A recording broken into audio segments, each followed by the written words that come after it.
There's nothing like snook hook sets at dawn or catching a tarpon in the moonlight. Find your next fishing trip made easy on fishingbooker.com and experience the magic of the Sunshine State or any other destination on your fishing bucket list. Book a blue water adventure in search of sailfish or go snapper fishing with the kids. With over 6,000 captains and trips to choose from, planning your next one just got a whole lot easier.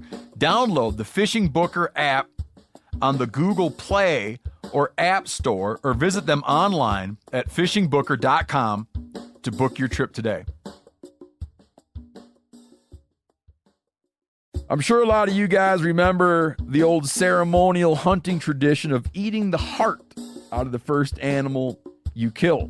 Meat from those organs are among the most nutrient-rich foods on the planet. You can get those same benefits your ancestors craved via convenient daily capsules from Heart and Soil. Find out more at heartandsoil.co. And remember, use code MeatEater for 10% off your purchase. Welcome to the Wired to Hunt podcast, your home for deer hunting news, stories, and strategies. And now, your host, Mark Kenyon. Welcome to the Wired to Hunt podcast. I'm your host, Mark Kenyon, and this is episode number 414. And today on the show, I'm joined by the one and only Randy Newberg to explore the current state of affairs of public lands in America and the topics, issues, and policies that we hunters need to be paying attention to and taking action on. All right, welcome to the Wired to Hunt podcast, brought to you by First Light. And today, like I mentioned, we've got my buddy Randy Newberg on the show. And Randy is going to help us kick off what I'm thinking of as Conservation Month here on the Wired to Hunt podcast. It's the month of April. We've got Earth Day coming up this month. You know, we're a long ways off from deer hunting season. It's that kind of time of year, at least for me, when I'm thinking about, I don't know, spring, the renewal of the year, new growth, new birth of fawns and turkeys and all those different things. It just got me thinking about, I don't know, about giving back, about the importance of what I just mentioned, conservation. If we as hunters want to be able to have a good time out in the field and fill our freezers and have wild places to explore and deer to chase, well, it's on us to make sure that those things are around. And that's why hunters for so long have been some of the most impactful conservationists in the entire country. So this month, I want to talk through and explore a variety of different topics along those lines. Today, it's going to be public lands. Later this month, we might be exploring some things like on-the-ground work we can be doing to improve habitat and to help deer and other species. We're going to talk about national level stuff. We're going to talk about state level stuff, explore a variety of different things. But today, it's public land. If you hunt deer on public land, or if you have dreams of heading out west to hunt for elk or bears or mule deer or pronghorn, if you want to go out to these places, whether it be in the Smoky Mountains or the Rocky Mountains or the Cascades and go backpacking or camping, if you want to have places, I don't know, wild, beautiful rivers to go rafting or fishing, any and all that stuff, it depends on our public lands.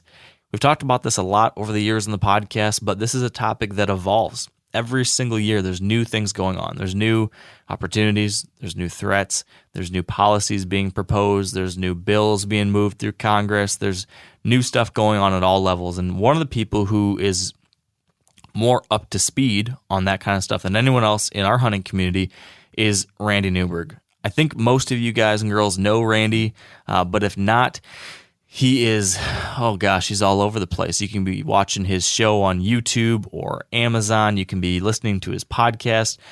You can be following him on Instagram, his forum, Hunt Talk Radio is the podcast, On Your Own Adventures, Fresh Tracks. He's got a lot of stuff out there.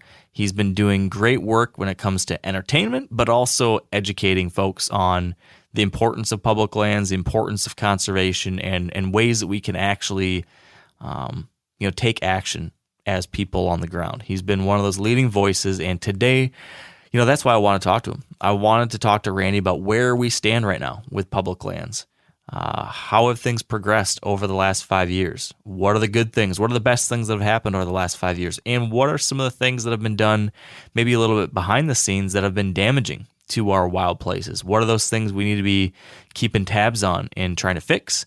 What's coming down the line now? There's the pendulum as far as politics has swung again. So what threats do we need to be watching out over the next 4 years? What opportunities do we have over the next 4 years? We talk about all that and a whole lot more. It was a great conversation. I really enjoyed this. It was helpful for me. I think you will feel the same way. And I'm just glad that Randy was able to take the time to chat. So I hope you enjoy this one. I hope you'll be tuning in for the rest of the month as we're going to cover a whole bunch of different things along these lines that I think will be relevant to all of us deer hunters and any one of us that love wild places, wild critters, and all things in between. So that's what's in store today. Real quick, before we get onto that, and kind of along these same lines of conservation, I want to give you a quick update on something new that has just dropped from our pals at First Light. Just launched the Camo for Conservation initiative. The basic gist of this is, as most of you probably know if you listen to this podcast, First Light launched a whitetail-specific camo pattern this past fall. Just this week, that camo pattern is available to buy on some of their whitetail gear. So if you're looking for that kind of stuff, it is available now on the First Light website. But what's really cool is that this Camo for Conservation initiative launched at the same time, in which First Light is penciling in a certain percentage of proceeds from every sale of Spectre gear. So if there's a shirt printed Spectre, pants, hat, whatever it is, a percent of every one of those sales is going to be donated to the National Deer Association. And it's going to them to help with habitat work, to help with their Field to Fork Hunter Mentorship Program, to help with all the different things that the NDA is doing to make sure that we have deer and deer habitat and the deer hunting traditions that matter so much to all of us. So I'm personally just really excited about that because those are things that I really care about, and I'm glad to see that First Light and the company I work for, Meat Eater, is stepping up and putting our money where our mouth is, and I'm proud of that and excited about that. So that's my little update that I'm personally excited to share. And otherwise, I think I should stop beating around the bush. Let's get to my conversation with Randy Newberg. I hope you enjoy it. Thank you for being here with me. Thanks for tuning in. And here we go. All right, with me now back on the show is Randy Newberg. Randy, welcome back. Mark, thanks so much for having me. I can't believe that anyone would ask me back for a second, third, fourth, whatever time. I really appreciate it. Oh man, the thank you goes right back to you. And I got to tell you, this is kind of crazy. When I was thinking through this conversation and what I was hoping we could talk about, I thought to myself, let's look back and see what I talked to Randy about last time, or see how far things had come since we last talked. And I went back through my archives and I'm trying to look, and I'm thinking, man, it must have been last year he was on. I was looking through there and nothing, and then I thought, well, maybe 2 years before that, and I went back and looked, and I realized I can't believe this. You haven't been on the show since 2017, unless I'm missing something. No, that sounds about right. I don't know how that's possible, but it's a horrible oversight on my part. So I cannot imagine that much time has passed and we haven't had you on the podcast. So I'm just glad that you're finally back, and glad that we can talk some more, because every time, whether it's on a podcast or coffee or whatever, I really honestly appreciate and take something from every one of our conversations. So I'm looking forward to this one, Randy. Well, thanks, Mark. That goes both ways. But since 2017, your subscriber base and your listening audience probably grew by mounds, just astronomical growth. Yeah, since I wasn't on there, so I guess so.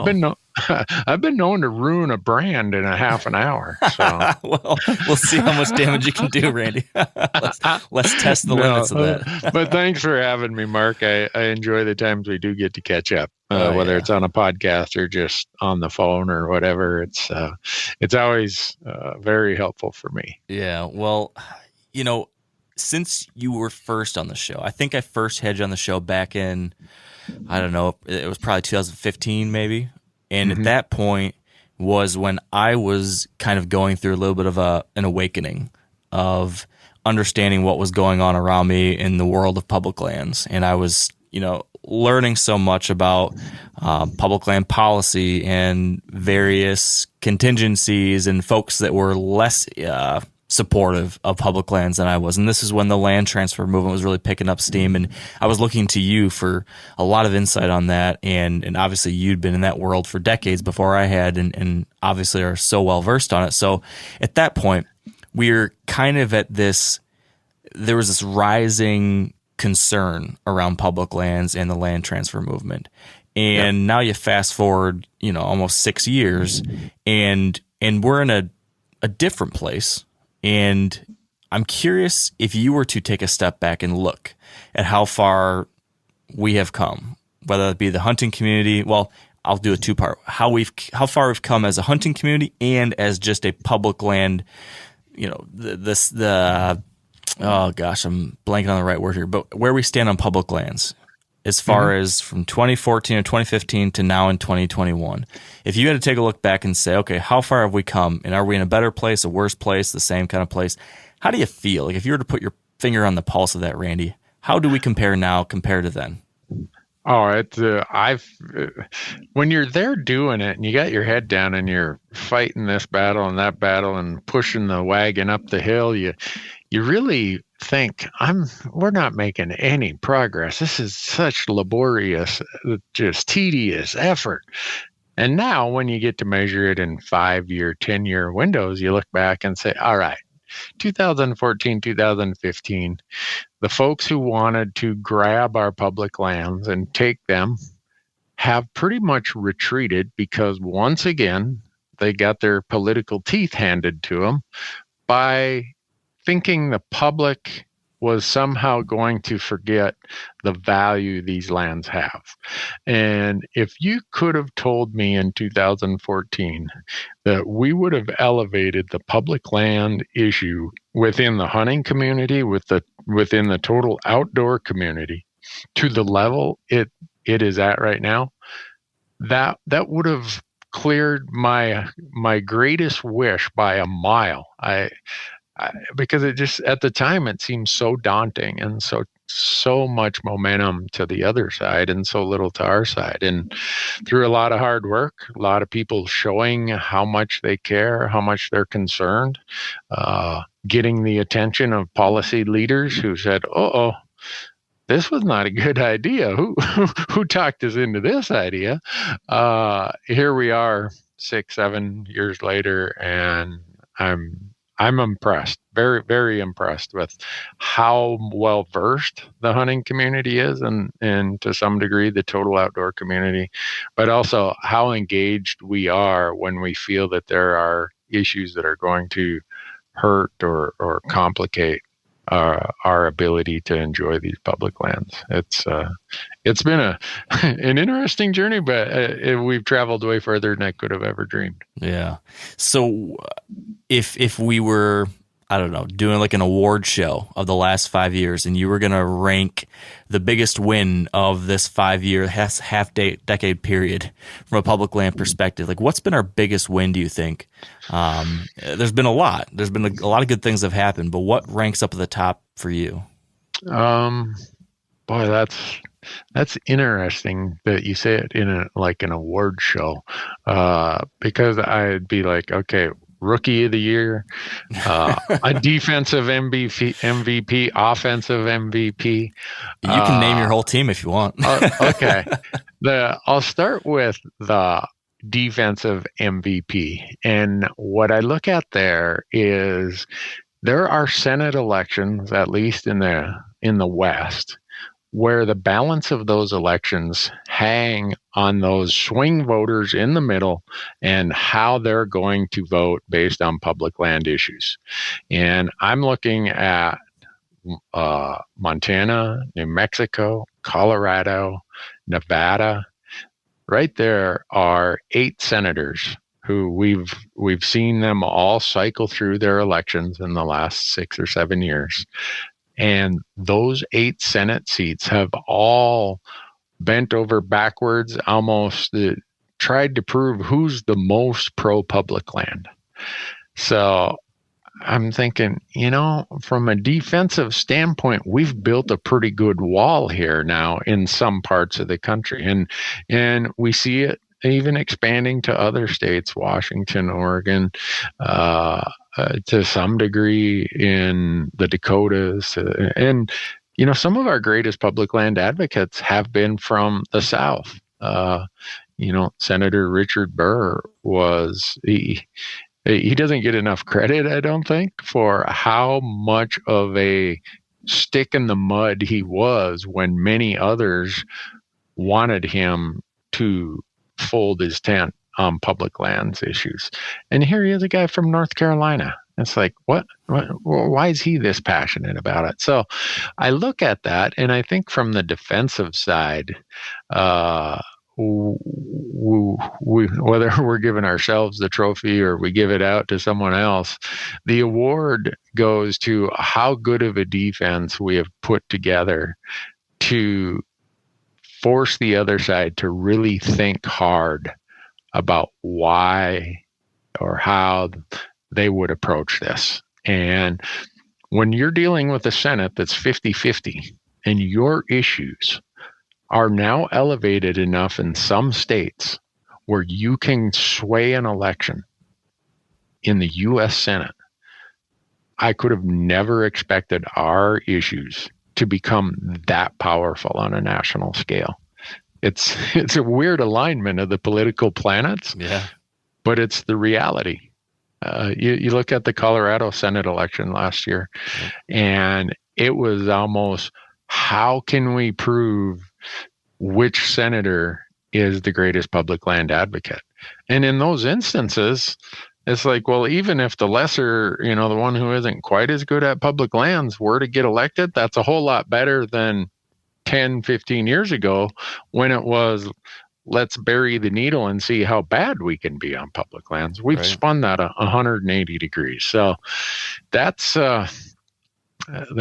been really, really interesting to see. Probably the offensive MVP award goes to the fact that we finally got Land and Water Conservation Fund permanently protected and fully funded. And that piece of legislation is the same age I am, Mark. I think about that. I was like, wow. Whoa, that bill was that came 64 out. then? Yep, exactly. And not to put an age on you, Randy. Sorry about that. I know, that's fine. And so my first trip to Washington, D.C. was in 1998.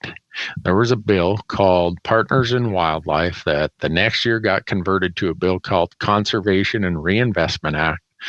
Don Young, a bit of a no net gain public land dude from Alaska, is the sponsor of the bill. And that bill would have done the same thing. It would have permanently reauthorized and fully funded LWCF. It got killed. And I'd been to DC quite a few times since then asking for renewal. And I'm just telling this through my eyes. I don't mean it in the way that I'm the only one doing it. There's hundreds of people carrying the load here. And just out of some crazy political alignment in the summer of 2020, we have a Montana Republican senator, Senator Steve Gaines, and we have a Colorado Republican senator who is Senator Cory Gardner. They were both up for re-election in 2020, November, just 4 months ago. And the president and these two senators get together and they throw the ball out there that we are going to permanently reauthorize and fully fund LWCF with this bill called the Great American Outdoors Act. When that came across my newsfeed, Mark, I'm like, where's the catch? We've been fighting this for, 1998, so do the math, 22 years.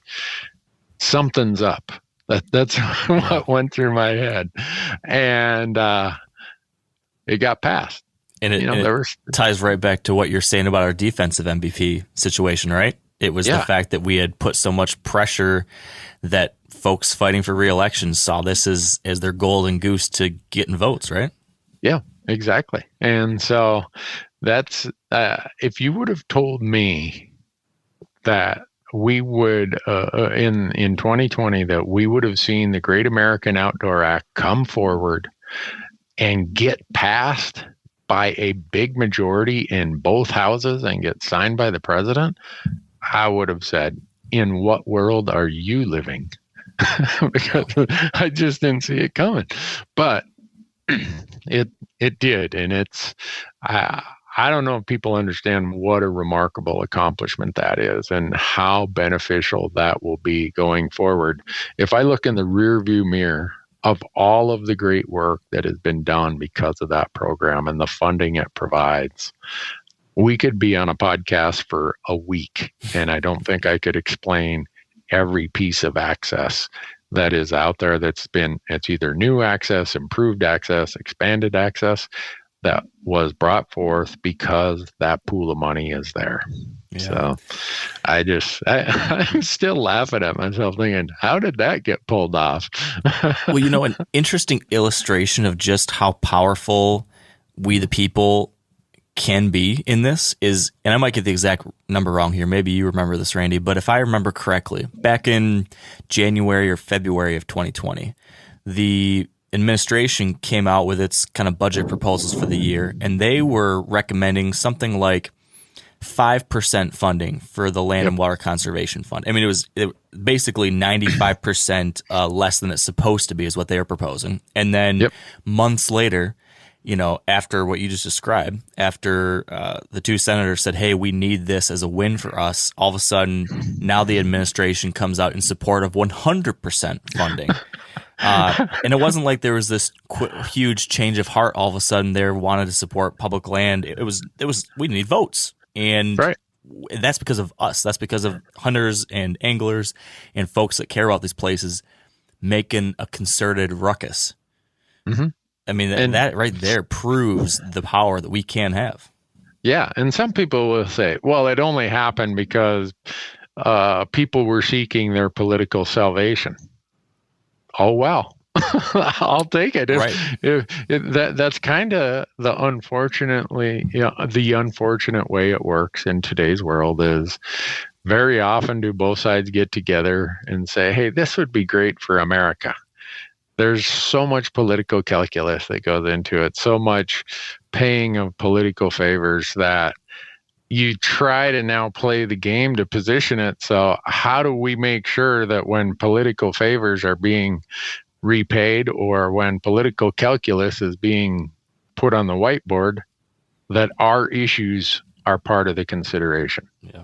And take the win when you get it. So I mean, you were young during the time period I'm going to ask you about, so I don't know how much insight you have or not, but back in the late 60s and early 70s, a lot of these environmental and public land related issues were, at least if you believe the history books, they were bipartisan. They were supported by most everyone. It was a fight to show who was the best for these things. It was, a lot of these really important pieces of legislation were passed or signed underneath Republican presidents, Congress, etc. Was it really hunky-dory back then?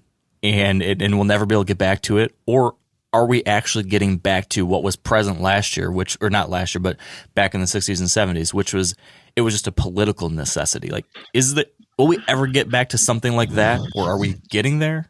I think it comes and goes. And I remember being 5 years old when the Cuyahoga River in Cleveland, Ohio started on fire. And you watch that on, back then you had 3 news networks and everyone tuned in for the 6 o'clock news. And here are tugboats floating on the river trying to put the fire out on the river.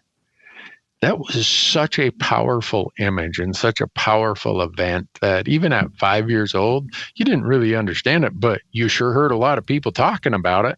There were jokes about, this river started on fire, or the joke of, only Americans can figure out how to burn water. And so from that, you see these things like the Clean Air Act, the Clean Water Act, the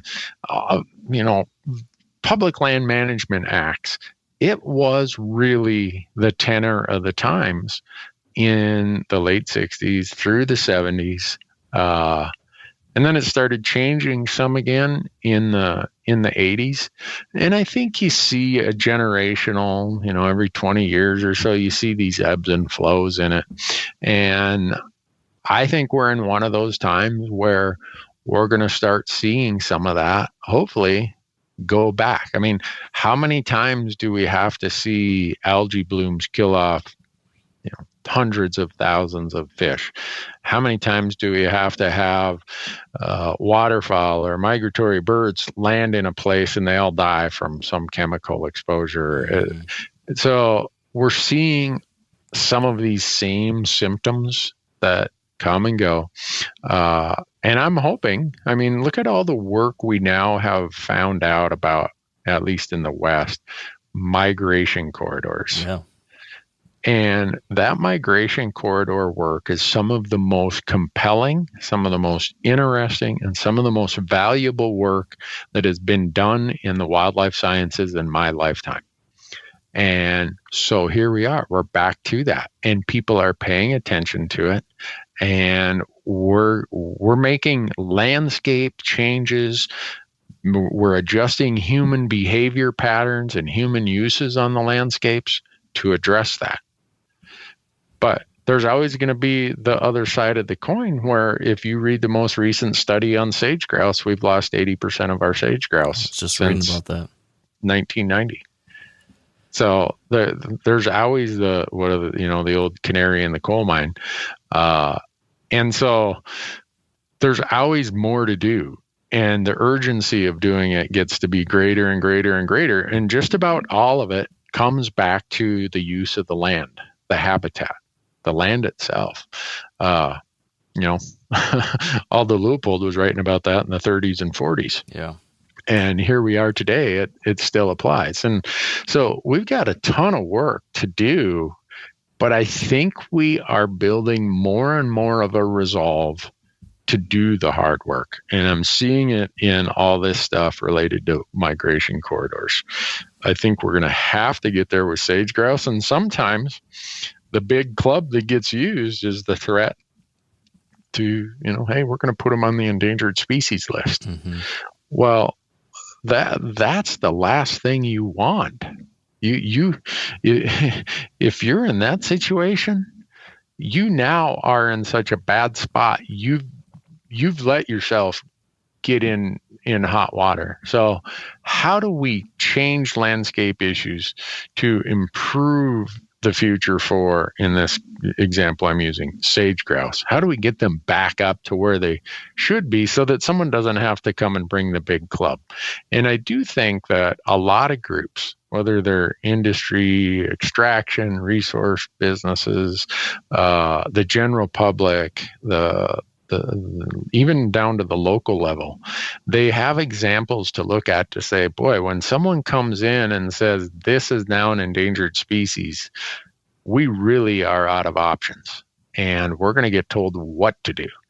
And hopefully people have learned those lessons along the way, and this awareness will continue to grow, and we'll have a better place for our public lands and our waterways and stuff like that. I know it doesn't happen quickly. It doesn't happen easily, but I do think America, if we're unique in some ways, it's that we do have a lot of value on our wild things and wild places. And we just got to give that voice and some political priority. Yeah. And I think I've seen it in the last few years. I'm keeping my fingers crossed that, hey, the pendulum's coming back, and let's keep it there as long as we can. Yeah. You mentioned how, so much of what's most important is, what's actually happening on the ground, how these places are being used. And, over the past few years, we've had these big wins like the Great American Outdoors Act and the Dingle Jr. Act, which was the year before, which did a lot of good things on these same lines. But at the same time, there has been what you and I have talked about in the past, this kind of death by a thousand cuts, little things happening behind the scenes a little bit. And if you weren't really paying attention, you wouldn't realize that stuff like the sage grouse plan, like there was all this work done over a number of years to develop these compromises around trying to keep the sage grouse off the endangered species list by having some really, I don't know if innovative is the right word, but like some strong ideas about how everybody can proactively move forward with conservation efforts, whether it be ranching or energy or development. There are all these things put in place to make sure there's a conservation plan to keep sage grouse from going further into decline. These were agreed on back in, I can't remember the year, 2016 or something like that. And then over the last few years, the previous administration cut back on a lot of that stuff. And so we went down, or we went kind of backwards on that. We've gone backwards on things like the Arctic National Wildlife Refuge being opened up for leasing on the coastal plain. We went backwards on protection for the boundary waters as they started moving forward or allowing permitting on a mine right on the edge of the boundary waters. There's a bunch of things like that have kind of moved in the wrong direction. So we were seeing like some top level things that looked really good as far as headlines. And then there were these other things that were much more related to land use, et cetera, that were less so. Do you feel like, I guess, how do you feel about that side of things? Because we had some legislative wins, but we've had a lot of things when it comes to the quality of the environment or how some of these places are being utilized that have been more discouraging. Where do you feel like things are going on that front? I think, and this is the nature of our political system, is there are things that can be done by executive or administrative governance, and then there's stuff that requires actual act of Congress. As much as we joke, it'll take an act of Congress. Some of that administrative executive stuff, those are danger areas. That's where we can quickly lose ground because there's not necessarily the political pressure that can be brought to bear. There is a lot more. I don't mean this in a bad way because I have so many great friends who work for land management agencies, but it's easier for someone to exercise their will in that scenario versus something that requires an act of Congress to change it. So we have definitely taken some steps back as it relates to that. And it's also a function of our system. I do feel that and this is just an observation of my life and how we as our citizens interact in this stuff and how we look at topics and issues I'm going to say in the last 10 years, we have lost most of our local media, and whether it's your local newspaper, your local TV station, and we consume more of our media online. Well, the online media sources we get are more national and not local, not regional. So our issues get framed in these big national R versus D, left versus right binary discussion. And so people start either ignoring their local issues or they see their local issues through the lens of what team am I on?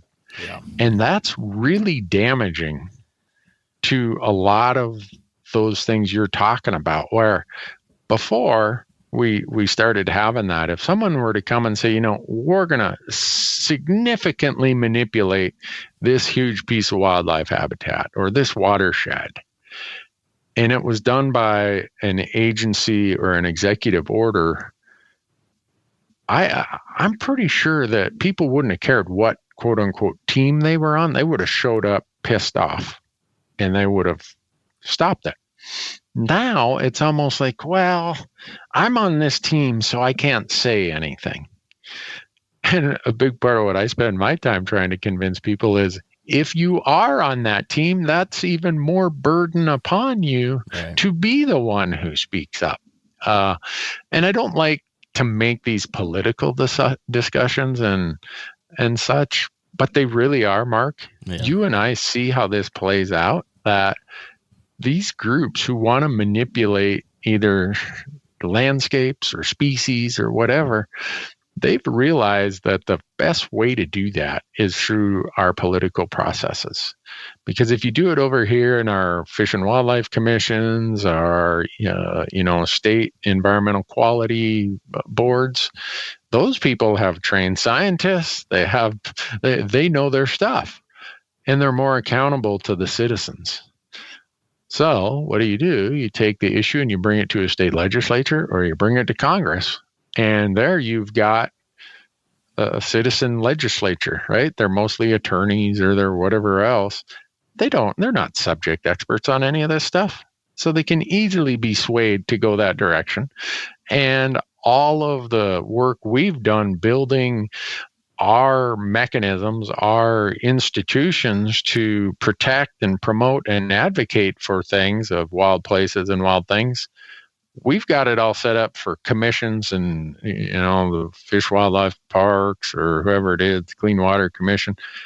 And all of a sudden they do a 180 on us, and we got to fight these things in legislatures and in Congress, and we're just really bad at it.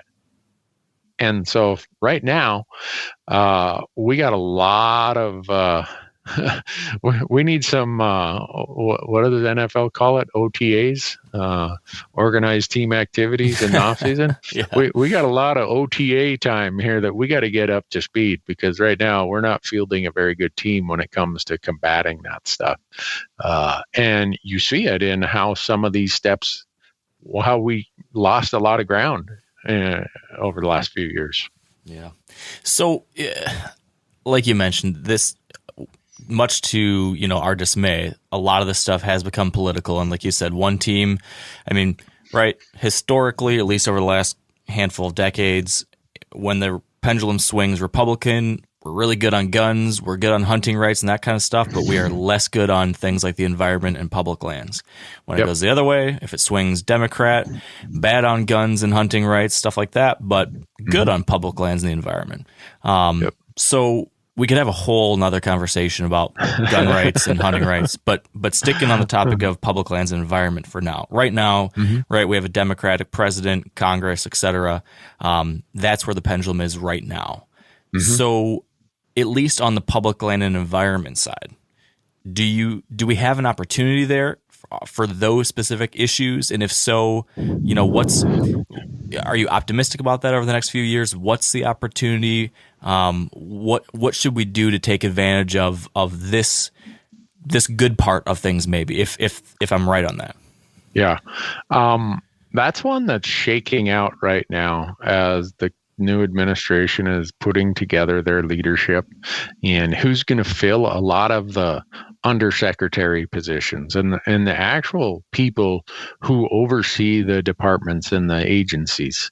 Some of that stuff, as I'm watching who's coming through the door, it's like, man, can we ever hit the middle?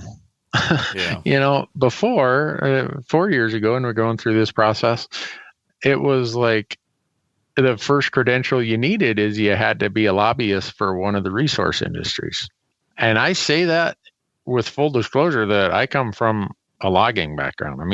My family, we were resource people, but that doesn't mean that's the only voice that gets you, or the only credential that gets you a position to represent our land management agencies and all the things that go with that. And now I'm looking at some of the nominations, or not nominations, but some of the appointments at these mid levels, like below the secretary. And it's like, wow, some of these people don't have a very favorable opinion about hunting or what role hunting plays in some of this stuff. And so I'm always, let's give everybody the benefit of the doubt and judge based on the actions. So I'm a little bit of a wait and see on this at this point. I'm hopeful, like that. I've always been hopeful. I'm the optimist. I thought 4 years ago, okay, let me see what are the good values some of these people will bring to the table. And hopefully they'll this or they'll that, and then if they don't, I'm going to have to, me and all of us involved in this and concerned about it, we're going to have to push back. And the same will be the case here. There will be some of the places where they swing the pendulum it's like no matter the issue, when we have a change of administration like this from one party to another, the pendulum on every issue is going 180 degrees the other direction. Yeah. So our job is to make sure that pendulum doesn't go all the way out, where it just has such a wide stroke that no one's going to be happy, because then the next time it comes back the other way even further. And I think if there's one thing hunters, anglers, those of us connected to the land and landscapes the way we are, we've been more of that moderate level of, hey, we don't need to go way over here. We don't need to go way over there. Let's focus on the land, the water, the clean air, the habitats, and let's find a way to do it. People, if you say we want some restrictions or some better mitigation or whatever, instantly people want to say, oh, well, don't you drive a car? Well, yeah, I drive a car. I heat my house with natural gas. What I'm saying is I would pay more to reflect the true costs of what my gas tank and my natural gas and my air conditioner and my electricity. I am saying I'm willing to pay more because I see the impact out on the landscape. Yeah. And I think my generation has a responsibility to pay for it rather than abuse it and hand a desolate landscape off to the next generation. That's what we're saying when we ask for restraints and guidelines and actual science and consideration for the bigger picture. And that's a harder place to advocate for, because the fringe on either side can just say, oh, you're against this or you're against that. No, I'm here for the sane middle, I'd like to think. A party that rarely gets heard, unfortunately, right?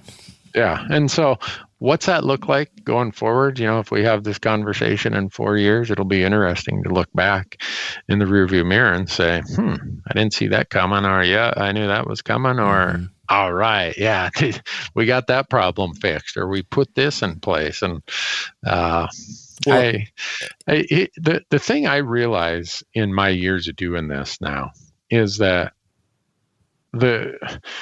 and this goes back to this nationalizing of our issues, right? You framed it very well, Mark, where the Democrats are known to be friendlier to the landscape and the water and the air, and the Republicans want to be known as, you know what, we protect your guns, your blah, blah, blah, whatever.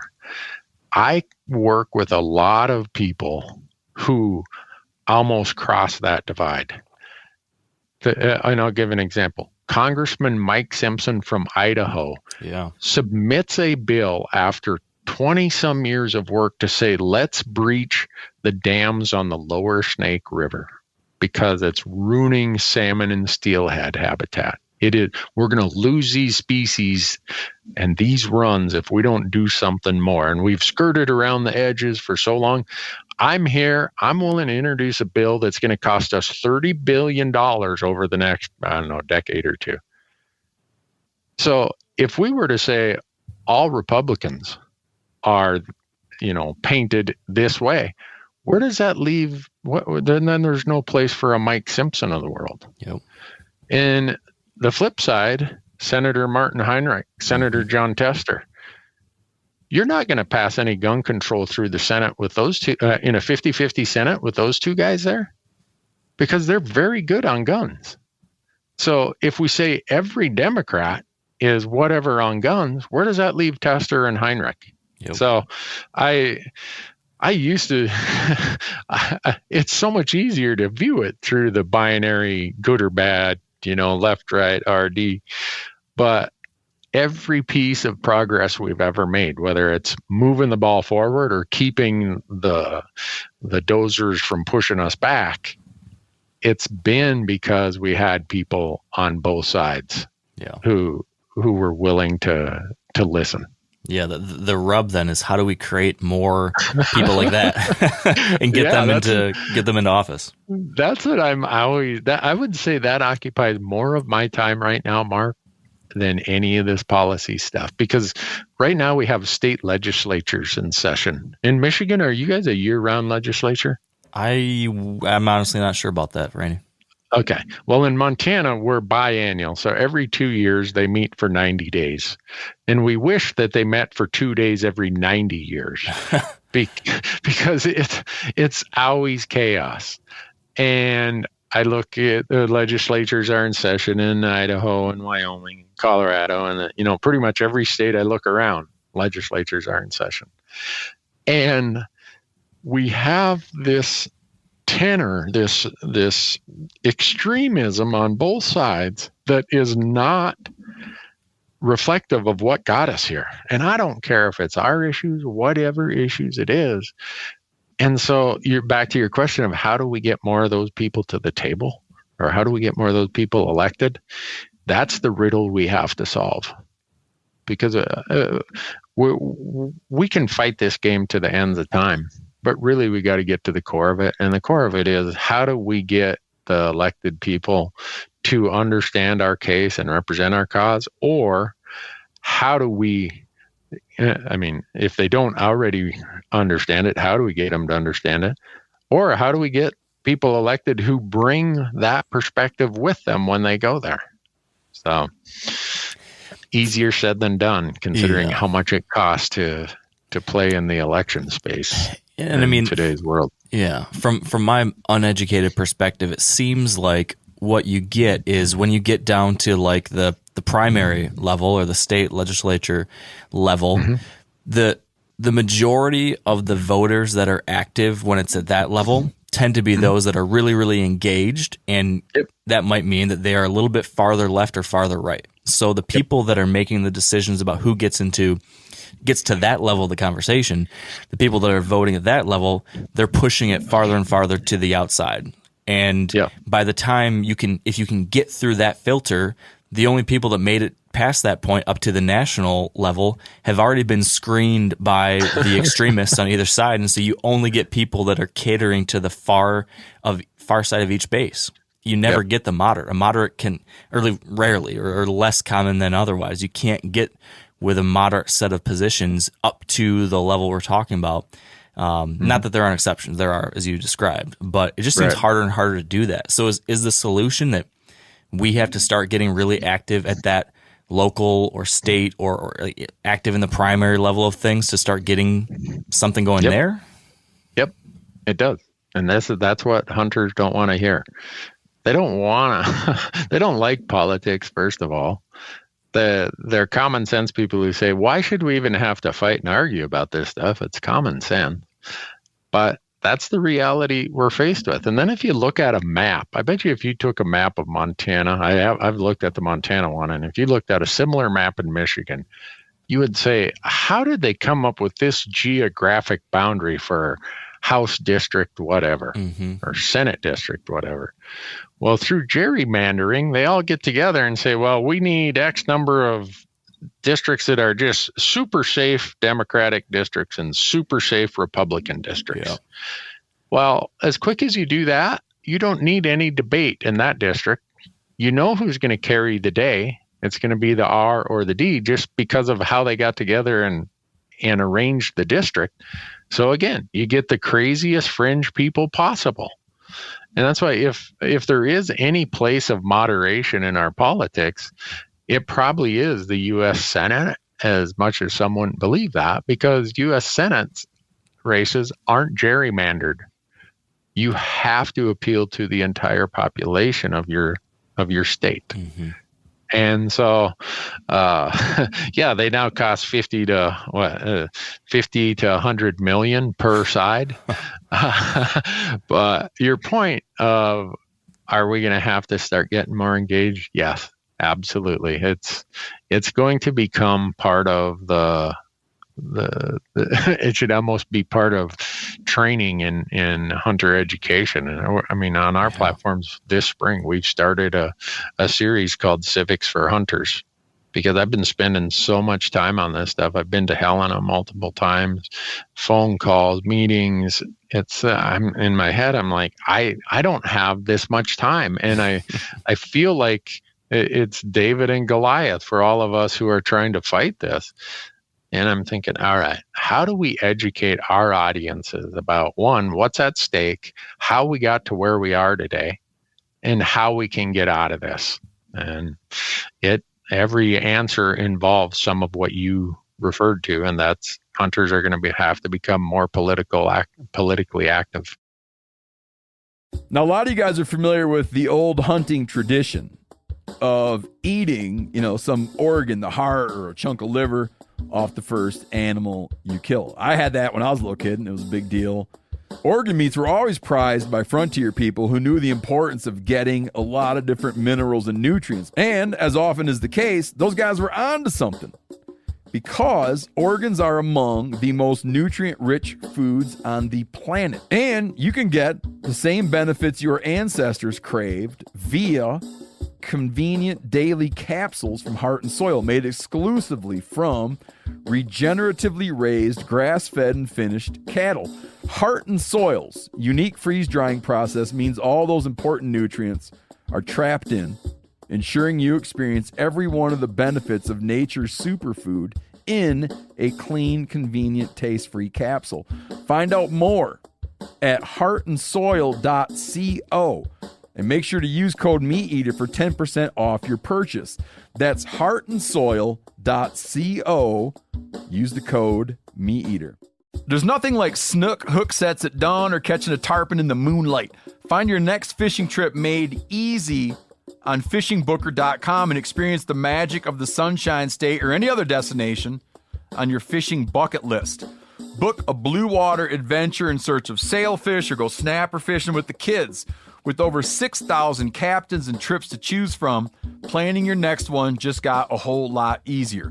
Download the Fishing Booker app on the Google Play or App Store, or visit them online at fishingbooker.com to book your trip today.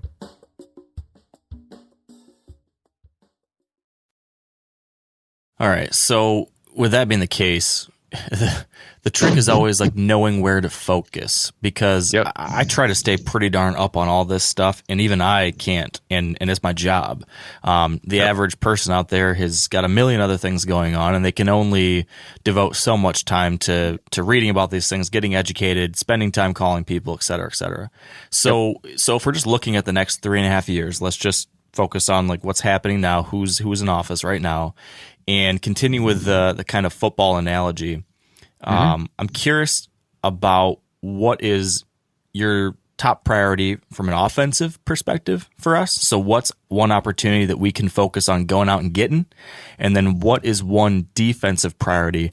What's one thing we really need to be careful to make sure we don't get attacked on or get a big loss on? Is there two things that may pop to mind that we can think about?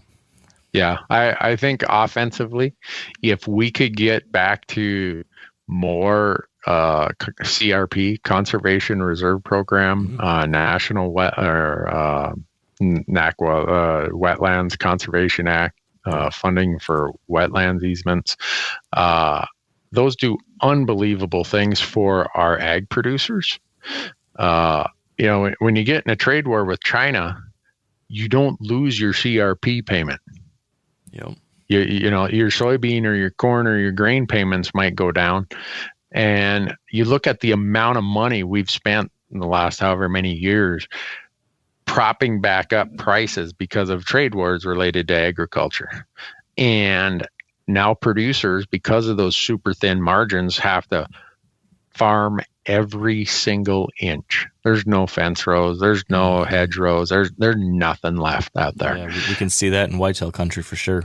Yeah. And so how do we convince our elected officials that this is good for small town? This is good for the farmer and the ag producer. It's good for the land. It's good for the water. It's good for wildlife. It's good for all of us.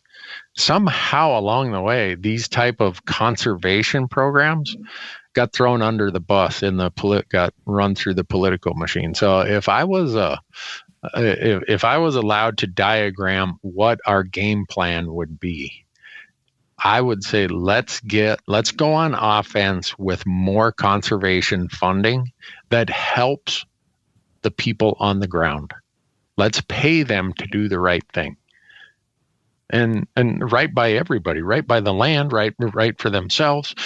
And let's quit having to spend so much money on tariff or to price supports because of tariffs and all that's such a complicated discussion. But suffice to say, in its simplified manner, it costs us billions and billions and billions of dollars when we get in trade wars that involve ag products.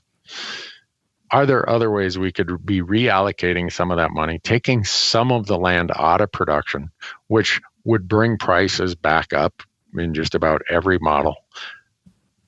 We'd have to pay less in price supports that could go to CRP and whatever the program is. There's wetlands. There's the old the WHIP program, I think it was called. Yeah, there's WREP. There's all kinds of those programs, and we have lost so many of those over the years. And CRP, everyone says, oh, that's really good for birds. Guess what? It's some of the best deer habitat in the northern plains, the foothills of the Rockies. A lot of that was CRP ground. That's when we had our best deer hunting, best bird hunting, songbirds, you name it, our water quality, the whole work. So from an offensive standpoint, that's where I would like to see us go. And that's a farm bill conversation for folks that aren't familiar. Those programs are all part of the farm bill, which I think the next farm bill comes up in 2023. Is that right, Randy? Do you know? I'm pretty sure that's when it comes up. Yeah, I should know that. I think you're right on that, Mark. I'd have to look it up and see. So to me, that is where we should be on the offense. On the defense, I think we're going to have to think about, and I'm trying to think of how to say this without it coming across weird, but we have so many instances where people are going to try to chisel around the edges, whether it's, let me divert some of the land and water conservation funds. Let me change how funding of Pittman-Robertson happens or how the money can be used. Let me divert some of this. Let me do some of that. Let's change the tax code so that conservation easements are no longer allowed. Right now in the Montana legislature, we are battling all kinds of conservation easement restrictions. And you look at that and you say, where does this come from? Well, where it comes from is there are groups on the national level, very, very conservative groups who do not like what they call the law of perpetuities. In a conservation easement is I'm going to restrict the use of my property in perpetuity. Some people say that's just a complete violation of everything they believe to be the case for property rights. Because whoever inherits or buys that property or takes it over, takes it subject to that perpetual restriction. And so I use that as one example where the tax code is used to chisel around the edges. Budget processes are used to chisel around the edges. Those are things that it goes back to that death by 1,000 cuts, Mark, where people are like, well, how do I know about all this? How am I supposed to stay informed? Well, that's part of what the value you get when you become a member of the many, many national or state groups. And I know people don't want to check that box that says, keep me informed. Please check that box when you sign up with your membership to say, please keep me informed. Because that's part of what they're doing. They're making you aware of these kind of things. Yesterday, I got an email from the Rocky Mountain Elk Foundation that said, hey, alert. There's a bill in the Montana legislature that says nonprofit organizations cannot buy farm ground of more than 80 acres. I was just reading about this today. Yeah. Well, that means every public land access program we had and that we've built in Montana that got us new Forest Service access, new BLM accesses, and here's how it normally happens. RMEF goes and buys 300 acres that has access to 30,000 acres. And RMEF takes that 300 acres and gives it to a state agency or gives it to the federal, the BLM or Forest Service. So they only hold it momentarily, but they're the actual transaction party who puts it all together, brings all the funding sources, and as quick as they get it done, they immediately turn it over to an agency. Same with the Nature Conservancy, same with the Trust for Public Lands. And we're talking about hundreds of thousands of acres of access that we have lost or that we will lose if bills like that happen. And it's great that these groups, whether it's RMEF, BHA, Trout Unlimited, TRCP, it's great that they're notifying us of this stuff, because we got to act. We got to speak out. And that always brings the next question of, well, no one's going to listen to me. Yeah, they will. If you and enough of your friends email or call your senator or your legislator, your state legislator, your congressperson, it doesn't take too many to get their attention. And I would tell everyone, in your phone, you should have the Capitol switchboard number at the U.S. Capitol, 202-224-3121. And you should have the same Capitol switchboard number in your phone for your state legislature. And don't give them a break. And I know people say, oh, they're not going to listen to me. They listen to you. Trust me on this. It's just that if we have this defeatist attitude that no one's paying attention, no one cares about what I have to say, so I'm not going to call, I'm not going to email. Well, they're not mind readers. Why do you think Jason Chavez withdrew his bill to sell all that public land in, when was that, 2017 or 18? Yep. Because people picked up the phone and people made it or sent emails.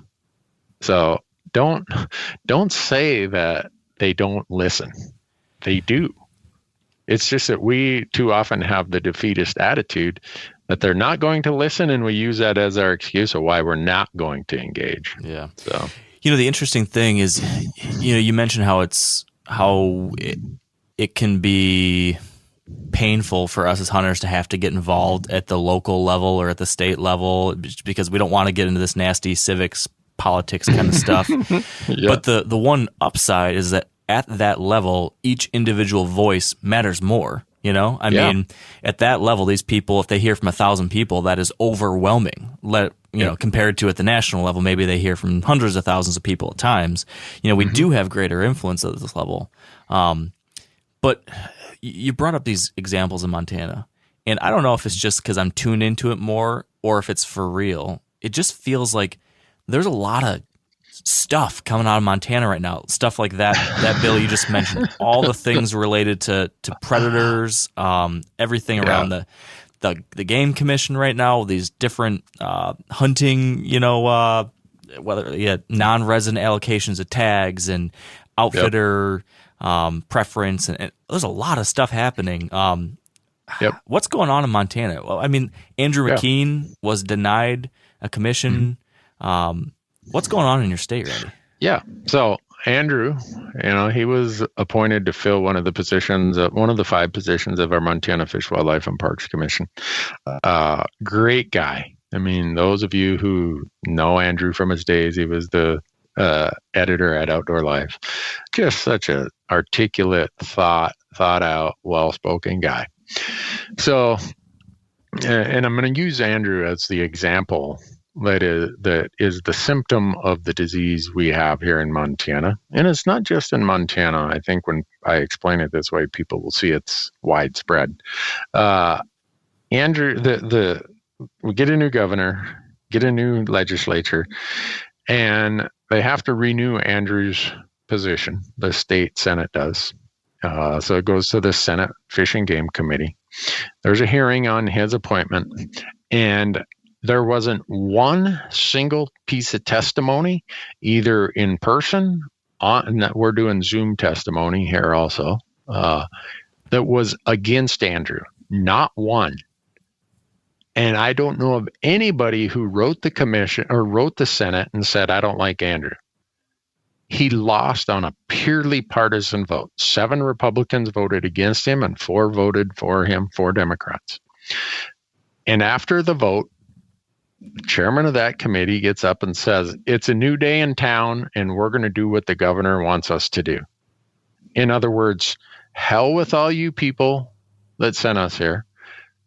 Hell with all of you who commented and testified. We're here to do what we want to do. And some would say, Randy, that flies in the face of what you just said a little bit ago about they listen to us. Well, they listen to you more if you're active. Let's put it that way. And so what's the reality of what we're dealing with in Montana? Well, what we're dealing with in Montana is we have over the course of years, what you were talking about, how you can get very active people and you get the far fringe of one side and the far fringe of the other. And that's what we have in Montana right now. We have a supermajority of one party that has a supermajority in the House, supermajority in the Senate, owns the governor's seat, and all of the other 4 statewide offices. And so the crazies are having their go of it right now. But even within that supermajority group, there are some sane people. I'm talking to them all the time, and they're like, Randy, we're trying our best, man. But your people got to weigh in. Where are the hunters on this? We need emails. We need phone calls. Get them here. And these are people within that party who are saying, there's only 8 or 10 of us. We're on your side, but you better show up or you're going to get wiped out. So right now we're seeing the whiplash effect. And some folks would say, how is it Montana used to have 2 Democratic senators and you had 16 years of Democratic governors? What we saw in the 2020 election was the trend I identified earlier of the nationalization of our elections. We had hardly any local news coverage that people were consuming. I mean, it was there, but people aren't consuming it. People are watching the national cable news networks. They believe that Facebook is news, so they're getting it from social media. Mm-hmm. And so we've lost all the nuance of how this stuff applies to Montana. And it became an election of anyone with a D next to him was the reincarnation of Nancy Pelosi and Chuck Schumer. Mm-hmm. When most of our Ds here in Montana would be considered pretty right of center folks in Connecticut or New York or California or wherever. But and I'm not saying that, woe is me or this or that. I'm just saying these are lessons we can look at and say, this is what happens when we lose any local or regional media of substance. This is what happens when we get lazy as a voting public and say, someone make up my mind for me. Let the algorithm of Facebook tell me what news I should consume, which most of it is not even news. It's paid, sponsored BS, and on both sides. That's what in 2020, we kind of got the government we voted for, the government we deserve. Because if we're going to be that lazy that we're not going to go out and find our own independent media sources, if we're that tight that we'll spend $100 a month at the coffee shop, but we won't spend $5 for a subscription to our local newspapers that's actually talking about the issues that are going to affect us. If we're so lazy that we're going to let Facebook or Google or whoever tell us what really is the news or how the news should be spun, well, we're going to end up with these kind of outcomes. So I know some people be like, Newberg, that is way out in the weeds. But it's what I saw happen here in Montana. And so, yeah, everyone outside of Montana is calling, what are you guys drinking out there this legislative session? And it's just, it's a perfect storm of where we have gerrymandered our districts. We have disengaged from the primary process, something you brought up earlier as being super important. And now we got the crazies. It's crazies on one side against crazies on the other, and I'm not saying they're all crazy, but the ones who get voted to the leadership within these caucuses are pretty fringe, whereas the rest of them are, they're They're trying to do what they think is good. But there's some very politically ambitious people who get into this process for the power that they can obtain. And they've realized the farther out on the fringe I get in an environment like this, the greater my voice. Yep. Even though the rank and file person on Main Street is like, what the heck is that person thinking? Yeah, I voted for him, but man, I don't get it. Mm-hmm. Well, if you voted for him and you're having that feeling of what is this person doing, please call them and say, or email them and say, hey, I voted for you, but I think this is a stupid idea. Just because you vote for someone, this is another thing in the American tradition that is new. People are of the opinion that if I voted for this person, I can't push back on them. My comment is, you're the one who should push back on them. You're the one who can hold them more accountable than anybody else, because they know that you're part of the reason. You and people like you who think like you are how they got elected. So I think it's more important for people within those groups to push back on the folks they voted for. Yeah.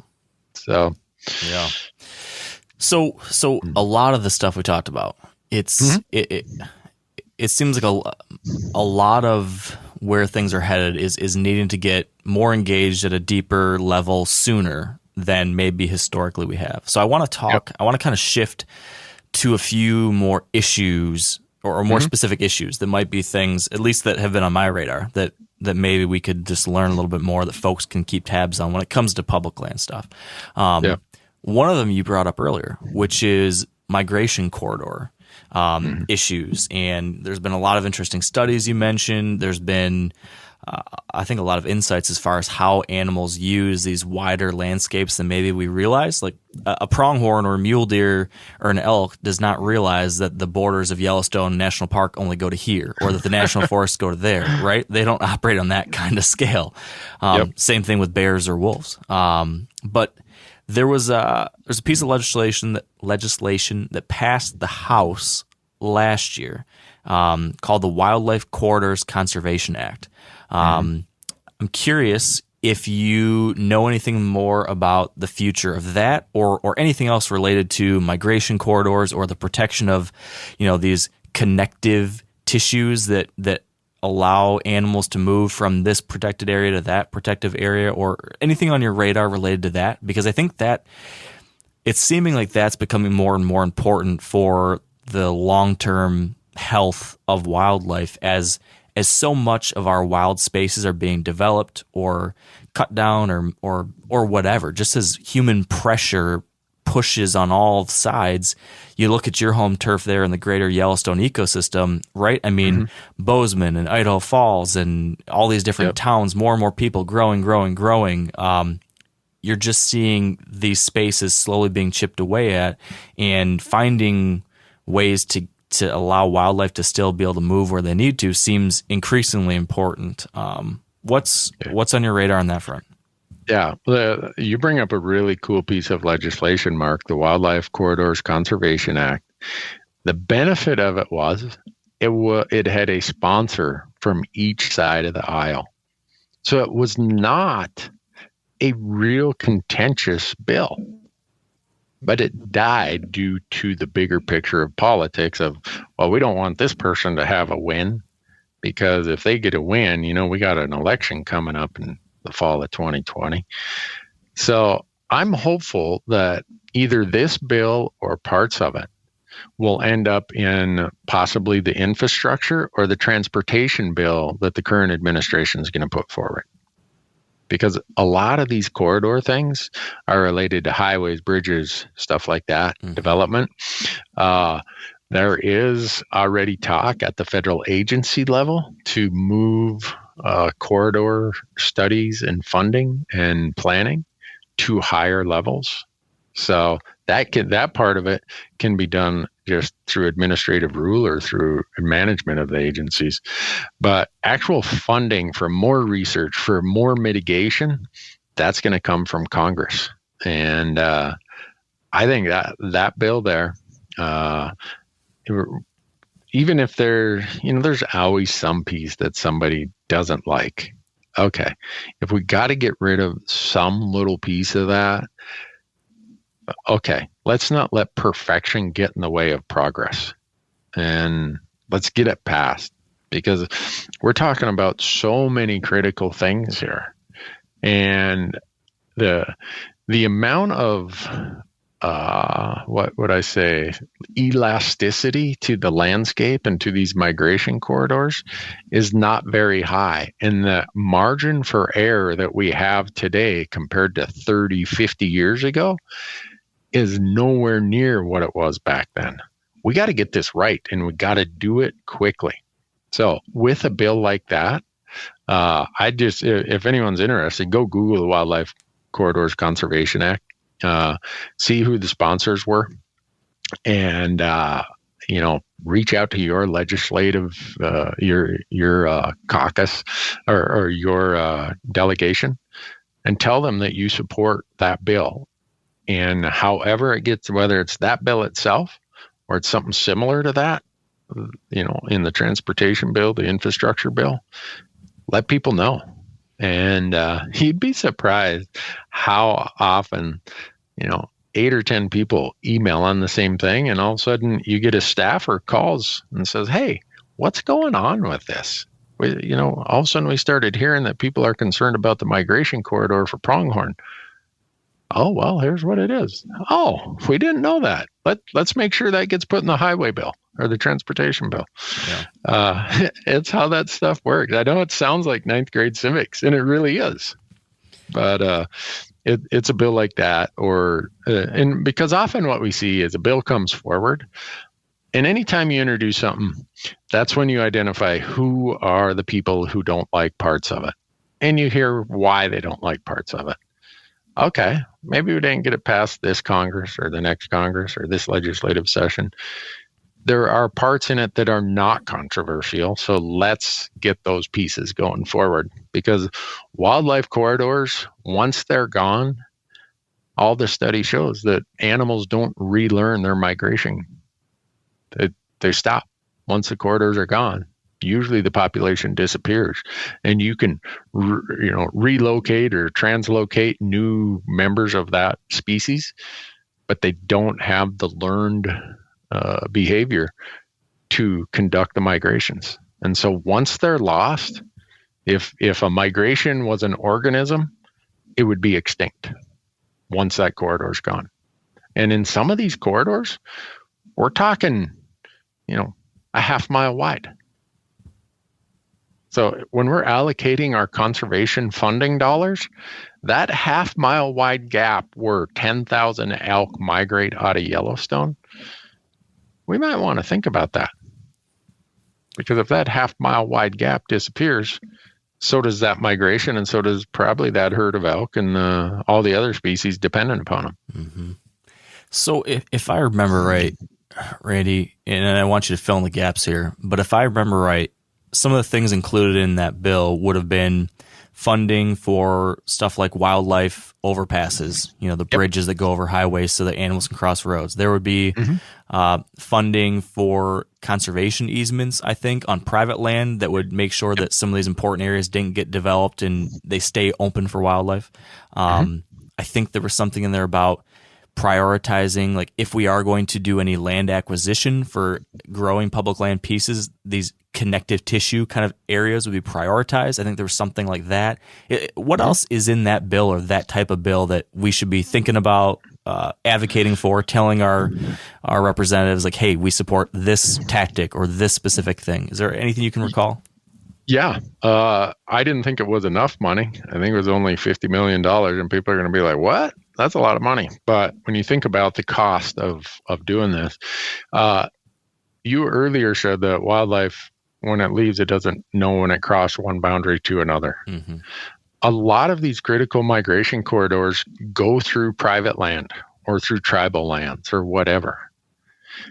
If there's a private land steward out there who has done a remarkable job of maintaining their landscape and preserved this migration corridor, seems to me we would be well served to go and buy an easement from them to say, this corridor here, you get to keep the land, but we want to buy any development rights, any surface impact rights for you to keep that open for wildlife.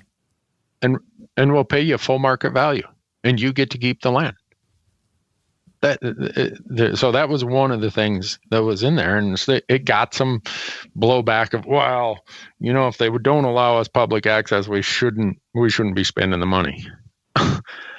Yes, we should, because that might be a mule deer herd or elk or what, who knows what it might be, moose or that are migrating from this wintering public lands to these summering public lands, and the critical pinch points in their migration might be on private. So that was one of the things that was in there. A lot of it was building a database about wildlife connectivity.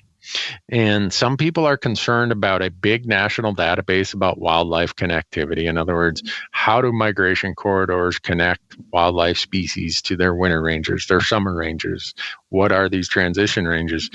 Because they're like, well, if they do that study and my private land ends up being one of the critical corridors, is that going to put me on some target list, or am I going to no longer be able to exercise my property rights? Stuff like that. It's some of those in my mind are straw man arguments, but it's stuff like that was in there. A lot of times there's also just fencing, where you can put fencing along these places where there's known migrations to keep them from crossing in random spots, and you force them to use an underpass or an overpass because the fence acts like a funnel, and you keep them, you reduce collisions significantly, which affects the population and the survival of the population.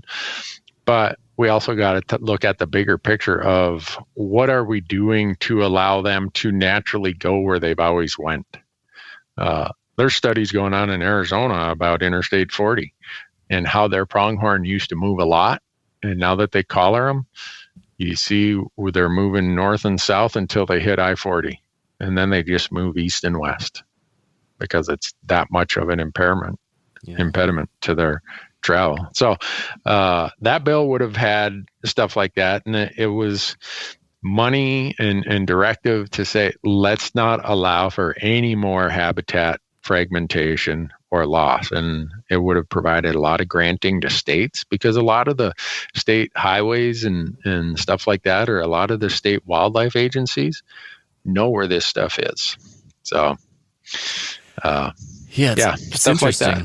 It's interesting stuff, and it makes a lot of sense. And I've been reading a lot about this idea called island biogeography, which you might be already aware, but for folks listening, just it's kind of looking at the way that wildlife populations thrive and evolve and move forward in constrained areas, like an island, but when you study wildlife on an island, you see something that's very similar to what happens in a region that functionally is an island, like we'll say the Yellowstone ecosystem, which is a central ecosystem of all this protected land surrounded by, development, cities, open country that's used in other ways. And so certain wildlife species essentially can't connect with another island of other protected land. Let's say it's the island of Yellowstone and then the island of the Northern Rockies,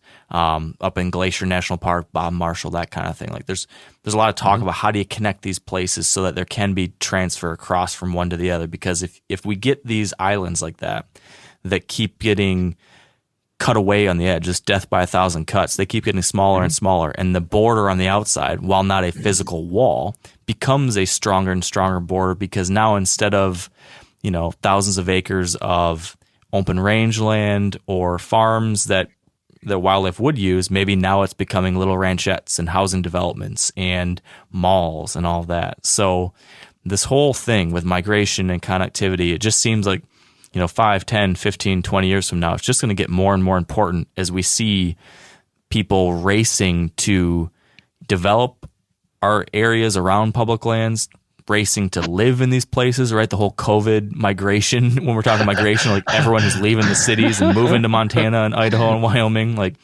this is only going to get worse. So I think that's something at least that I personally am like following much more closely now and hoping there can be some positive movement on because of those pressures.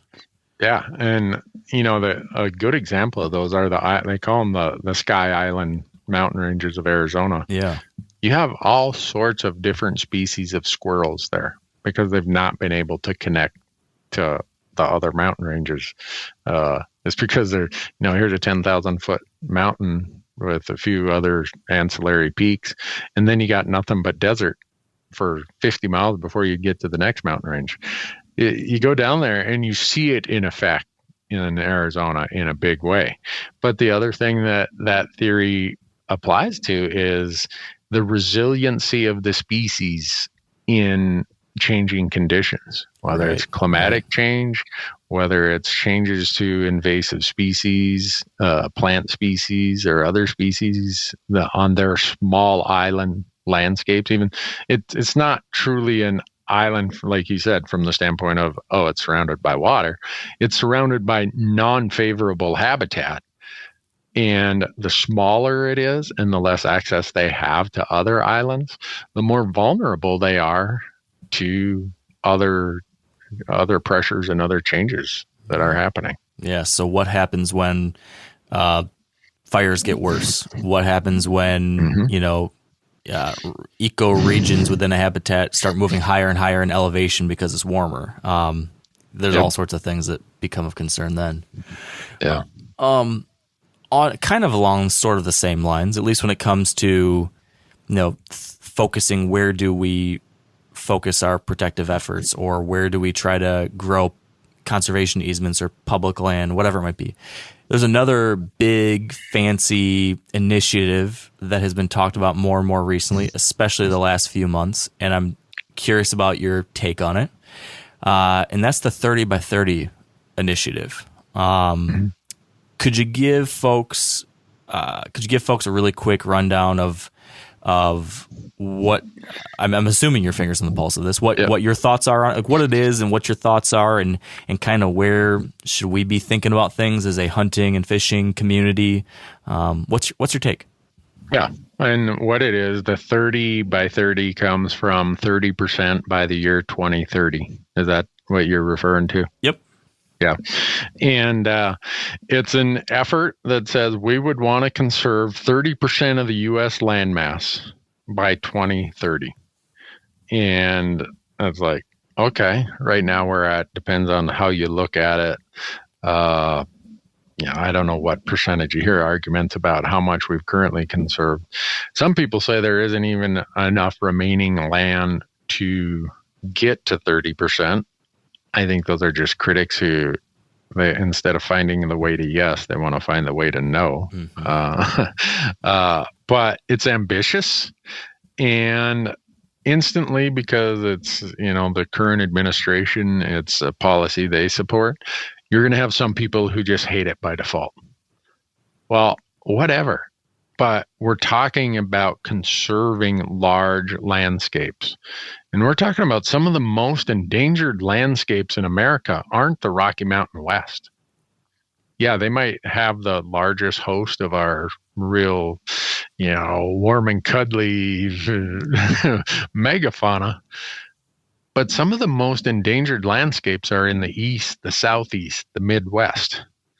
And the low-hanging fruit of conservation has already been plucked, and most of that is our public lands. We got a ton of work that needs to be done to protect critical conservation on private lands. And if we have to give incentives or do whatever to help meet this 30 by 30, as aggressive as that is, I think, in today's political environment, we're going to have to look at how we do some of this on private land too, because that's where it's harder to do. You have multiple stakeholders, private landowners who have property rights that you got to consider. I think it's a cool idea. I'd like to see more details of, exactly how's it get funded, how's it get implemented, how do we figure out what places are the the next on the list. How do we prioritize stuff like that? But it caught some people off guard because I think there's been an acceptance that the pie is always going to shrink. So let's figure out how we fight over a shrinking pie. And along comes this idea that is more of a, let's not accept the fact that the pie is going to shrink. Let's try to make the pie bigger, the pie of conserved lands. Yeah. And I don't care what party you come from. I don't care what your political basis is. The United States, in its history of the last 150 years, has definitely been a country, a culture, a society that believes in building the bigger pie. Now, we can say we've had it's like our stock portfolio, right? We've had times where it's blipped down and popped back up. I think you'd have a hard time, because the corollary to this, or the flip side of it, is, okay, let's try to get to 5% by 45. Let's see if we can destroy more of it by 2035 or 45. And so when you say it in that context, it's like, well, that'd be stupid. Right, it would be. So if that's stupid, why isn't it smart to try conserve more? And, 30 by 30, I get it. You got to put some markers out there and have some goals and whatever. But the fact that we're talking about it and trying to conserve more land, more water, more watersheds, and we've said, let's be aggressive and try to do it by some date. Hey, even if it doesn't meet all that, for those of us who love wild places, wild things, want clean air and clean water, it's an effort that is headed the right direction. Yeah. Yeah. I really am bullish on it, I think. And like you said, there's a lot that has to be sorted out in the details. And we have to be, I think, really vocal in how this stuff happens to make sure that, that the hunting and fishing community's perspective is heard on whatever ends up happening, right? I think that's important. But for so long, we've been on the defensive. Yep. Here's a chance to be on offense. Let's run with that. Let's push the ball forward, because you look at the big story of America the last 150 years, and it's just less and less and less wild places, less and less wilderness, more and more development, more and more species lost. We got to reverse the trend. We got to at least try. And here's a proposal to try to do that. I think that's someplace that we hunters are perfectly positioned to lead on. Given the fact that, as you've said, oftentimes we are kind of middle of the spectrum. We can speak to the realities of both sides, and we can speak to a middle ground that can take us forward. It's just harder to do that. It seems like it's really easy. I think the thing we saw with and you tell me if you think I'm wrong on this, because you're way deeper into this than I am, but it seemed like with the land transfer movement and everything like there, it's really easy to get people pissed off and fired up enough to do something when you say, we're going to take something away from you. Yep. Right. That's easy to get someone fired up at. It's harder to get someone fired up when we say, hey, if you work really hard, you can get this new thing. That's a harder thing to sell. If we can somehow move in that direction, though, God, there's some good stuff that could come of this. I'm hopeful. I hope that we can. I hope it's something that we can put some concrete details around, that we can have a voice at the table, that we can try to staunch the bleeding that's happened in a lot of different ways over the last 30, 40, 50, 100 years. We can be the solution. Oh, for sure. And anyone who doubts that sentiment is not there to do better and to improve the landscapes and conserve more. Colorado College, hardly a bastion of, ivory towers. This is known to be, it's where a lot of the mining and engineering and other graduates come out of the Colorado systems. And they do a survey. It's called I think it's called Conservation in the West Pole. They've been doing it for quite a while now. And 72 or 73% of the Western residents or the residents of Western states said that they are in favor of the ideas that underpin this 30 by 30 goal. Wow. I mean, when you're at over 70% of support for something, you don't have to worry about a poll having a bad margin of error at that point. That's so the sentiment among the people living on the landscape is there. The question is, can we convert that to action among our elected bodies and our institutions? And I hope we can, because when people tell me, well, I don't know about that, I don't trust those people. It's like, okay, so you want dirtier air? You want dirtier water? You want fewer fish? You want fewer elk? You want less public land? You want worse habitat? And they're like, can we talk about football? Yeah. It's there's that Leopold quote when he said the danger of having an ecologist education is living alone in a world of wounds, something like that, which basically is like, the more you're paying attention to this stuff, the more you realize how much damage has been done. Mm-hmm. And over the last decade, as I've started studying more and more of this, and you just see how much stuff has changed since 50 years ago or 80 years ago. And I don't know, I just keep going back to, if we don't take a stand, our kids are not going to have the same opportunities we had. They won't have the same places we had. And I think, coming kind of full circle our whole conversation, like, here's this opportunity, but because it's being presented by one side of the aisle, the impulse is, wow, no way, this is going to be, this is going to be a poison pill. Let's make sure it isn't. Let's be so damn loud and involved. Let's make sure that this is just as much of a Republican plan as a Democratic. Like, let's push on our side, or whatever side you feel like you are on, and say, hey, no, own this. You own this. Let's all own this. Let's make sure that this is a bipartisan thing. Let's make sure that this is something that 3 years from now, Democrats and Republicans are fighting over who can be the best on conserving more land, so they can get elected or reelected.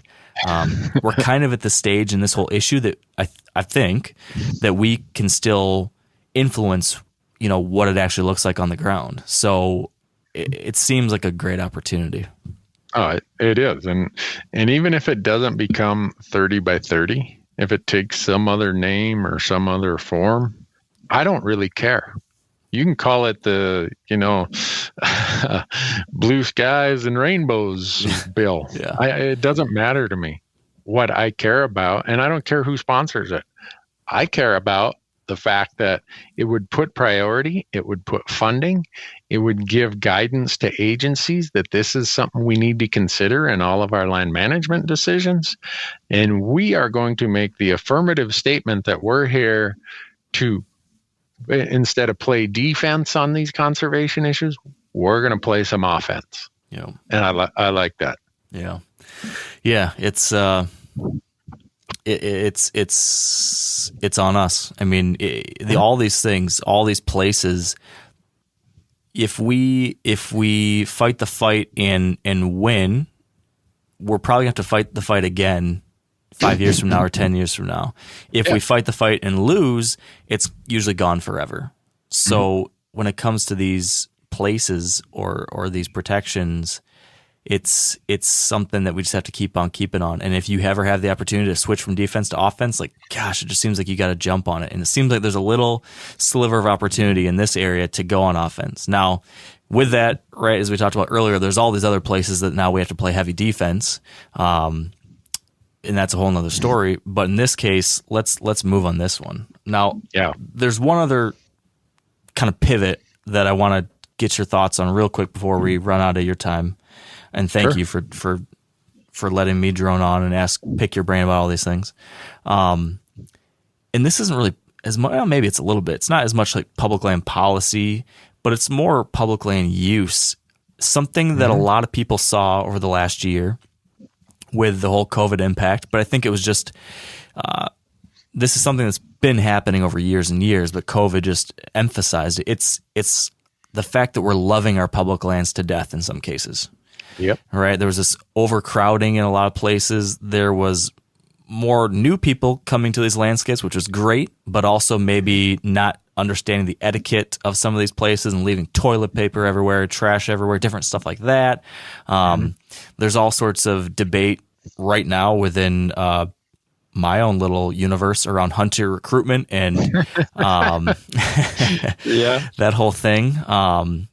So I'm just kind of curious about your take on where we stand now in 2021 and overcrowding. I don't know, maybe overcrowding implies a position. So I would say, are we at risk of loving our public lands to death, or how do we handle increasing use? I'm just kind of curious on what's the Randy Newberg unfiltered opinion on all things related to that. Well, I saw it like you did. Last summer in Montana, we did not close the state. So anyone who had a vacation plan to a state that was closed, I think they came to Montana. Mm-hmm. I've never seen that many people on our rivers, ever. And I thought, they'll go away once Labor Day comes. Nope. They took up hiking and backpacking and mountain biking and everything else. Some of them took up hunting. So a pandemic, a once in a 100-year, once in a century pandemic did more to increase the interest in outdoor activities than all the recruiting we've ever done in my lifetime. Mm-hmm. And that comes with its consequences. And it's like everything. Nothing is all good or all bad. There's some good that comes of this. Some of these people will stick with the outdoors and it'll become their lifestyle, and they'll become the next Mark Kenyon. They'll become the next, whoever, conservation voices and leaders. Or they'll just be, someone who participates, but they help fund the system. And the majority of these people, the next time some other cool fad comes along, skiing has seen these peaks and valleys, as has, golf and all kinds of activities. It will come and go. There'll be the fair weather folks. But what it does illustrate is the absolute critical importance of access. And I don't like talking about these issues of crowding or hunter densities or whatever in the single context of densities or hunting pressure, or the single context of this or that. It's multifaceted. We have the issue of access. Every time we lose access to development, to bad hunter behavior, and a landowner closes their land, to somebody comes in and forms a hunt club where 10 people used to hunt this farm and now 2 people hunt this farm, you've displaced 8 people over to the public lands. Some rancher gets, something goes wrong there, some bad hunter behavior. He used to let 40 people a year hunt his place, and now he closes it. Those 40 people are now on public lands. So we are seeing an increase in hunter densities because of many things. Yes, we've got this pandemic. I don't think R3 has really been that effective this is my personal view. It has not, for the amount of money spent, the results aren't that great. And some would say, come on, you're being too critical. Maybe I am. But I built my platforms based on the idea of access and advocates for public land and public access. And every study we ever read about why hunters quit hunting, why they don't hunt as much as they previously did, or why they didn't get into hunting when they come from a family or background where they normally would be inclined to become hunters. The top answer given to those 3 questions is access. So if we don't have a place to hunt, all the R3 in the world doesn't do us any good. And the other prong to that is conservation. If we have access, but there's no remaining wildlife there because of how we've managed it, how we've managed the landscape, and the wildlife has all moved to other places that are inaccessible, we don't have anything going for us. So I get that some are looking at last year and saying, oh my gosh, what a tide of people. Yeah. I don't know how much trash I picked up last year. I don't know how many camps I had set at trailheads were non-hunters, just campers and, public land users, just average citizens came and set up a camp next to us. And I'm with you, Mark, there. They must be new, because what they understood about etiquette had left a lot to be desired. But I think we can look at some of this and say, even those who view this and they come and try it and they say, it's not for me.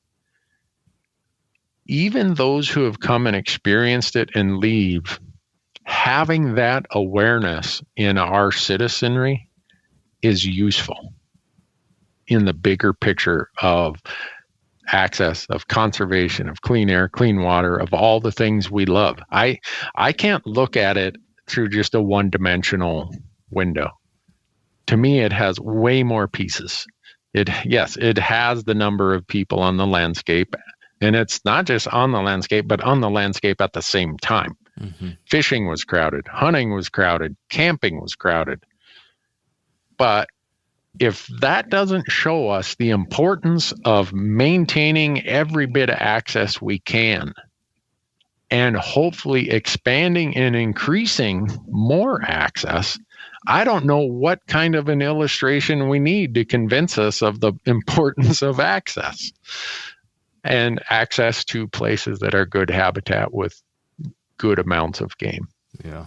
So that's the Randy Newberg version of that. Well, I appreciated it. I'm right there with you when it comes to the fact that it's this interesting kind of chicken and egg deal, because we need enough places. We need enough access for people to go out there and have these experiences. But to keep those places and to keep that access, we need people that care about them to fight for them and make sure they don't keep getting chipped away at. So where I fall on this is that, man, I'm all for more people getting out there and seeing these things and hiking or camping or learning to hunt or learning to fish or experiencing that. Like you said, whether they stick with it or just come and go, nobody watches, at least not many people in my experience, watch a Netflix documentary about Yellowstone or something and then become lifelong advocates for wild places and really give a damn after they watch something on TV. But if you go out there and experience it, you hear an elk bugle at night, or you get out there and a bear walks up on you while you're fishing and you have that powerful experience, or you kill your first deer and you eat that. You have experiences like that transform you and change you from someone who watches something to actually becoming someone who does something. And I think the more people we can get that care enough about these places to do something, the better it is for all of us in the long run. So I'm for it. And I think the one thing I would say that I think this, and nobody likes to hear this, nobody likes more responsibility, but I think with this, it comes with more responsibility for us that already know what we're doing out there, that already have had these experiences. It comes down to the responsibility we have now to not bitch and moan about them, but instead to educate. Like, let's help. Let's help someone. Like, hey, you came out here, you set up camp right next to me, and I could be irritated. You pull up your boat right next to me while I'm fishing this riser here in the corner, and you started casting the same fish. Like, that might be like something where I could get pissed off at you, but instead, let's teach people. Let's share our experience. Let's say, hey, you know what? Maybe that's not what I would recommend you do, but here's something to try over here. Or let's teach people about leave no trace ethics, or teach people how to hunt. I don't know. I just think like there's our opportunity. Let's look at it as an opportunity and teach versus this threat that we're going to bemoan. I'm 100% on board with you there, Mark. That's one thing I was trying to bring forth in my wandering way. I think this is an opportunity. And if we view it as a threat or an encumbrance or messing up my way of doing things, we're going to miss that opportunity. So I'm 100% with you. This is an opportunity, and I don't think we'll ever get this opportunity again. And I know we won't in my lifetime. I hope we don't in my lifetime. I hope we have no more pandemics. Let this be the end of it. Yeah. So are we going to squander it, or are we going to find the benefits in it and take advantage of those and move forward. Yeah. Well, Randy, I hope that's the case. And man, I'll tell you one thing that makes me confident that we have a chance of doing that is that we have people like you who are fighting the good fight and spreading the good word. So I appreciate you, Randy. Thank you for talking with me about this stuff and sharing your perspective and everything you're doing. Well, thank you, Mark. And that goes both ways. You and I get to talk a lot offline, and I have so much respect for what you're doing and the voice you provide and the audience you have. So I'm honored anytime that you'll have me on, and please keep doing what you're doing. Well, thank you. I'm going to say one thing that I promise I'm not going to wait 4 more years to get you back on the podcast. That's insane. I don't know how that happened. So you're gonna have to get used to me calling you more often here, because this just needs to happen more. Yeah, maybe we should do it in a duck blind or something. Hey, I'm all for that. Wouldn't that be cool? I wonder what your audience would think if all of a sudden you and I both went silent and they hear, take them, kaboom, kaboom. I think they'd probably like it a lot better than hearing me jaw all the time, at least. One last thing, Randy, for people that want more of what you've got going on, can you point people in the direction of either the more, generic platforms or any specific things that might be of interest? Are there any really interesting podcasts you've dropped recently or video projects that you think people should seek out that are relevant to some of the things we talked about? Anything like that, I'd love to hear about. I appreciate that, Mark. This spring has been really, really busy with legislative stuff. So a lot of our content has been focused on policy, legislation, how to be engaged, how to be involved. We've got YouTube episodes coming out on that on our YouTube channel. I think we've dropped 2 podcasts already on the topic, and we're going to be doing more of that. You've been on my Hunt Talk Radio podcast before. Pretty easy to find that. And then our YouTube channel is Randy Newberg Hunter, and that's the same for Facebook and Instagram. And so, if people want to go there and find it, we love the feedback of if they want more of this, less of it. And what we're finding is, as much as people may not want it, they're saying, "Hey, thanks for putting that out there." It's helpful to understand it and to realize how important it is. And I've seen so much more active engagement this year than I have in previous years. I'm really encouraged by how people are getting after it. So that's great. Well, I would certainly encourage anyone listening to go and check all that out. I can tell you from personal experience, everything that you've put out there, Randy, has been both entertaining and helpful to me personally and a lot of folks I know. So thanks for that, Randy, and thanks for this. This was a fun chat. Yeah, thanks, Mark. Anytime. Take care. All right, that's a wrap. Hope you enjoyed this one. Thank you for listening.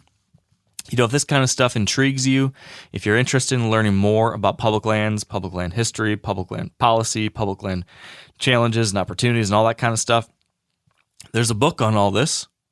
Don't know if you ever heard of it. It's called That Wild Country, An Epic Journey Through the Past, Present, and Future of America's Public Lands.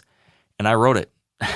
Probably 99.9% of you are rolling your eyes because you've heard me talk about it a million times. So thanks for bearing with me on this. But if you're new and you haven't heard of that book yet, I got to recommend you check it out, because I hope all the time I put into it is reflected with it being actually helpful. And I think and hope it is. So that's all for me.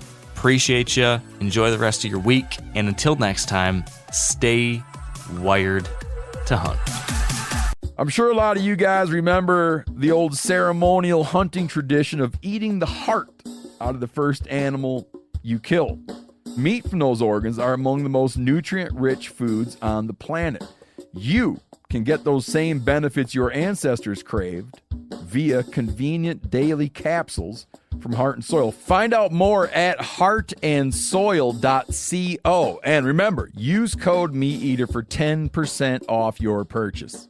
Hey guys, turkey season is in full swing right now, and if you are planning on getting after it, make sure to pick up some MeatEater Phelps turkey calls to stuff into the old turkey vest or into your fanny pack right now. I carry a few different things. I like to use mouth calls. and I like to use pot calls.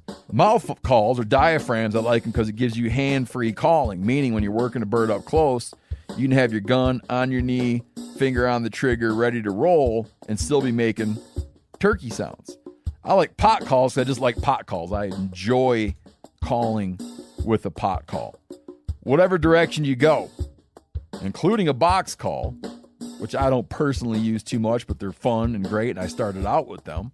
Yanni, on the other hand, one of my main turkey hunting buddies, he loves box calls. And what's funny is I'll now and then look to him and give him the look that means get out your box call and find us a turkey.